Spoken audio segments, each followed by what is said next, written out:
upang kayo ay magtulungan. Tulad ng pinabanggit ni Bishop kanina para sa isang buhay ng pananampalataya at buhay kabanalan.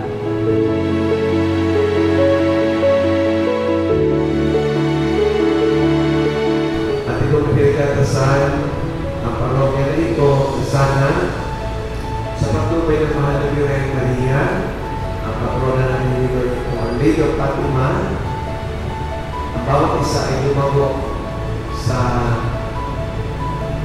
kapanalan that we may grow in holiness.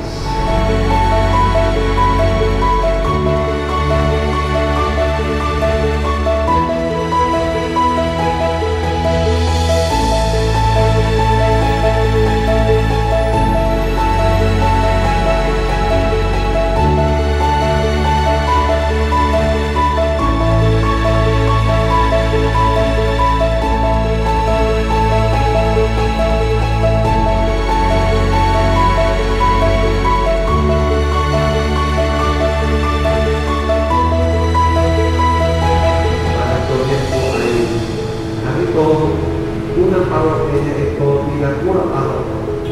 Tulungan niyo sa Panginoon niya.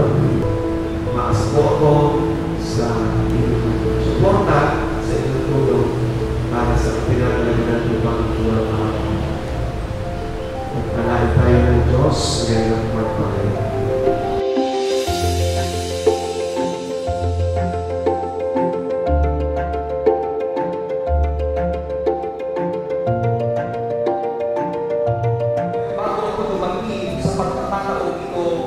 Ay lubog ako ng mga parokya na aking pinanggalingan at ng mga pari na aking nakasama. Naalala ko noong last interview ng mga parochial leader, assistant parish priest, may mga pari nag-i-interview at sabi nila sa akin, ano ang gusto mong sabihin sa akin? Huling message sa akin.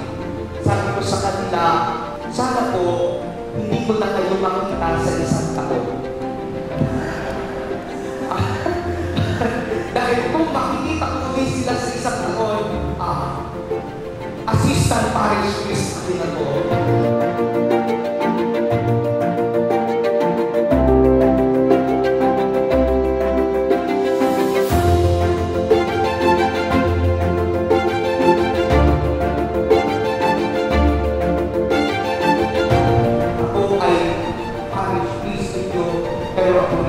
Ay kasabay ninyo sa paglalakbay bilang isang pastor.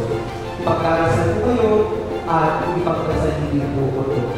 So sa mga taga-salitan, maraming salamat.